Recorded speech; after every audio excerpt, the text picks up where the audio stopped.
You know the feeling of a rushed office. The temporary tracking spreadsheet quietly becomes the permanent system of record. New hires are handed full caseloads before their training is even finished. Supervisors spend their days correcting basic errors while trying to piece together the program rules themselves. Then the external monitors arrive.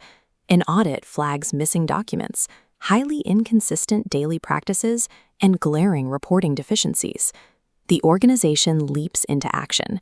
Staff respond by creating a brand new intake form, mandating a fresh round of training, and assigning another supervisor to double-check everyone's files.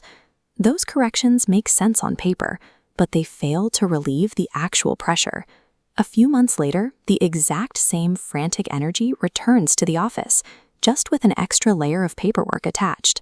This happens because organizations naturally attempt to solve operational problems at the exact point in the timeline where they become visible. Treating the visible symptom guarantees the underlying organizational pressure will return. It traps the team in an endless cycle of false cures. This continuous workflow suddenly fractures. That fracture represents a boundary where work changes form. These macro boundaries separate major phases, like moving from planning to execution. Inside are micro boundaries, where small assumptions combine and complex information translates between specialized workers.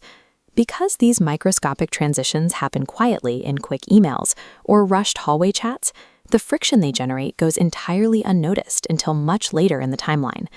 Mapping these invisible joints is the only reliable way to locate the true origin of an organizational failure before it metastasizes.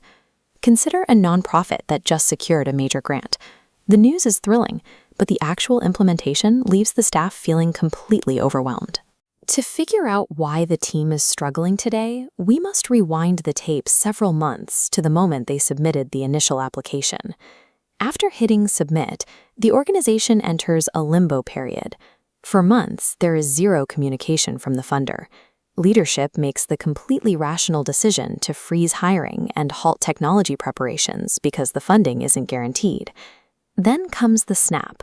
Funding is awarded, but the contract demands the program begin almost immediately. An abstract opportunity instantly hardens into a rigid obligation. That unmanaged transition out of limbo forces a rushed hiring sprint. Positions that were supposed to be filled gradually are crammed into days, cutting new staff training dangerously short. Unprepared employees are handed full caseloads while still trying to understand the program rules. They enter inconsistent data, skip forms they don't understand, and months later trigger that downstream audit failure. The failed audit was never a reflection of poor individual performance. It was a delayed echo of the friction created at the boundary between waiting for the grant and executing the contract. The instinct here might be to document every single microtask and computer click in the building. Avoid that. That level of detail will paralyze your organization with unnecessary complexity. This workflow web highlights the correct filter. Isolate and examine specific boundaries where friction actively creates delays. Shift your approach. Stop asking who made the error and start asking what exact conditions must be true before work crosses into the next phase. What information travels with this file? Who officially decides it is ready? And what assumptions are being made? Designing a clear, deliberate handoff inherently reduces downstream errors without requiring extra layers of bureaucratic middle management oversight. Most operational problems do not begin where they become visible. To permanently cure a frantic workplace, leaders must stop chasing symptoms right at the end of the line. You have to step back and design the friction out of the boundary one step earlier.